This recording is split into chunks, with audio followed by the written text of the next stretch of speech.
Hello and welcome to 3 TV. मैं हूं आपकी होस्ट रुचि शर्मा। आज की डील कॉर्नर के स्पेशल सेगमेंट में हम आपके लिए लेकर आए हैं वेब3 स्पेस में हुई इस हफ्ते की टॉप नॉच हैंडपिक डील्स। लेकिन पहले एक नजर डालते हैं कुछ इंटरेस्टिंग अपडेट्स पर। 2023 की चौथी तिमाही में वेब3 रिलेटेड कंपनियों के लिए वेंचर फंडिंग $1.9 बिलियन तक पहुंच गई, जो कि 2022 की तीसरी तिमाही से 2.5% अधिक है। ये पहली बार था जब 2022 की पहली तिमाही के बाद से वेब3 फर्म्स में निवेश बढ़ा। लाइटस्पीड फैक्शन ने वेब3 स्टार्टअप्स के लिए $285 मिलियन का फंड लॉन्च किया, जबकि चीन की नेशनल इंजीनियरिंग लैबोरेटरी ने दिसंबर 2023 में वर्चुअल रियलिटी, मेटावर्स और नॉन फंजिबल टोकन पर ध्यान केंद्रित करते हुए $10 बिलियन के वेब3 फंड की घोषणा की। तो आइए बढ़ते हैं इस हफ्ते की वेब3 स्पेस की पहली डील की तरफ। वेब3 वेंचर कैपिटल फर्म हैकवीसी ने अर्ली स्टेज क्रिप्टो और एआई स्टार्टअप्स में इन्वेस्ट करने के लिए $150 मिलियन जुटा लिए हैं। कंपनी का लक्ष्य क्रिप्टो को और भी यूजर फ्रेंडली और कैपिटल एफिशिएंट बनाने के साथ साथ स्मार्ट कॉन्ट्रैक्ट और प्रोटोकॉल हैक को कम करना है। हैक वेब3 एआई क्षेत्र में भारी निवेश करेगा, जिसमें जैस्पर एआई और रिचुअल जैसे प्रोजेक्ट्स शामिल हैं। फर्म ने पहले क्रिप्टो स्टार्टअप का समर्थन करने के लिए फरवरी 2022 में $200 मिलियन का सीड फंड जुटाया था। अपकमिंग इन्वेस्टमेंट सोलो फाउंडर्स के साथ छोटे प्रोजेक्ट्स के लिए थाउजेंड्स ऑफ डॉलर्स से लेकर कन्विक्शन वाले बड़े प्रोजेक्ट्स के लिए कई मिलियन डॉलर्स तक होगा। अब बढ़ते हैं इस हफ्ते की दूसरी डील की तरफ। Artificial intelligence powered clinical documentation tools बनाने वाले स्टार्टअप ब्रिज ने सीरीज सी फंड राउंड में $150 मिलियन जुटा लिए हैं। लाइटस्पीड वेंचर्स पार्टनर्स और रेड पॉइंट वेंचर्स ने इस फंडिंग राउंड का नेतृत्व किया है, जिसमें वजह से ब्रिज का वैल्यूएशन $850 मिलियन हो गया है। पिचबुक डेटा के अनुसार ब्रिज ने 4 महीने पहले ही फंड्स रेज किए थे, लेकिन तब कंपनी का वैल्यूएशन तकरीबन $200 मिलियन था।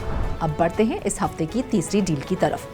Canada based venture capital firm golden ventures ने अपने 5th फंड के लिए ओवर $100 मिलियन जुटा लिए हैं। इस फंड का उद्देश्य एआई, क्लाइमेट, ब्लॉकचेन और क्वांटम जैसी हाई पोटेंशियल टेक्नोलॉजीज के सीड स्टेज फाउंडर्स को टारगेट करना है। गोल्डन वेंचर्स ने पिछले 13 वर्षों में 100 से अधिक कंपनियों में सीड फंडिंग प्रोवाइड करने के साथ साथ टैलेंट, मेंटोरशिप और लेटर स्टेज फंड्स के साथ रिलेशनशिप बिल्ड करने पर भी इन्वेस्ट किया है। गोल्डन वेंचर्स के 5th फंड को BDC Capital, ECMC Group, Foundry, HarbourVest Partners, Kensington Capital Partners, Northleaf Capital Partners, RBC, Teralys Capital, University of Chicago, Vintage Investment Partners और Deloitte Ventures का समर्थन प्राप्त है। अब बढ़ते हैं इस हफ्ते की चौथी डील की तरफ। Vertically integrated developer platform Helios ने अपने सीरीज ए राउंड से $9.5 मिलियन जुटा लिए हैं। हीलियस सोलाना पर फास्टर, चीपर और बेटर क्रिप्टो एप्लीकेशंस को बिल्ड करने में हेल्प करता है। फाउंडेशन कैपिटल ने इस फंडिंग राउंड का नेतृत्व किया था, जिसमें Reciprocal Ventures, Sixth Man Ventures, Chapter 1 Propel, Balaji Srinivasan, Anatoly Yakovenko, Raj Gokul और काइल समानी ने हिस्सा लिया था। हीलियस इस धन राशि का उपयोग लो लेवल सिस्टम्स और बैकएंड इंजीनियर्स को हायर करने के साथ साथ सोलाना नेटवर्क पर कॉम्प्लेक्सिटीज को एलिमिनेट करने के लिए अपने डीप टेक्निकल स्टैक को एनहांस करने के लिए करेगा। अब बढ़ते हैं इस हफ्ते की पांचवी डील की तरफ। कॉन्फिडेंशियलिटी पर केंद्रित मॉड्यूलर ब्लॉकचेन डेवलपर इंको ने अपने सीड फंडिंग राउंड में $4.5 मिलियन जुटा लिए हैं।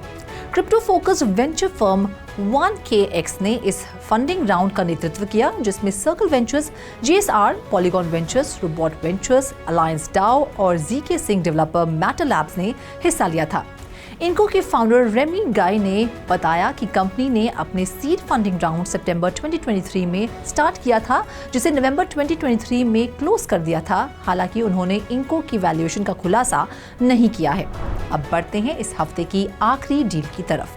सैमसंग नेक्स्ट के investment arm Samsung Next Ventures और Singapore based United Overseas Bank की सब्सिडरी यूओबी वेंचर मैनेजमेंट ने एस्ट्रा नेटवर्क की core development company Startale Labs में कलेक्टिवली $3.5 मिलियन इन्वेस्ट किए हैं, जिसका उद्देश्य स्टारटेल लैब्स के वेब3 प्रोडक्ट सूट को एक्सपैंड करना है। स्टार्टे लैब्स ने एक ब्लॉग पोस्ट में कहा कि इस न्यू फंडिंग के साथ कंपनी का टोटल सीड कैपिटल $7 मिलियन हो गया है, जिसमें सोनी नेटवर्क कम्युनिकेशंस का कंट्रीब्यूशन भी शामिल है। इस नई धनराशि का उपयोग नए टैलेंट को हायर करने और वेब3 स्पेस में प्रोडक्ट डेवलपमेंट को बढ़ावा देने के लिए किया जाएगा। तो आज के एपिसोड में फिलहाल इतना ही। अगले हफ्ते हम फिर मिलेंगे वेब3 स्पेस में तहलका मचाने वाली कुछ एक्साइटिंग न्यू डील्स के साथ। तब तक आप 3TV को लाइक, शेयर और सब्सक्राइब करें और ऐसी और इंटरेस्टिंग स्टोरीज के लिए लॉग ऑन करें हमारी वेबसाइट www.3TV.io पर या फिर QR कोड को स्कैन करें।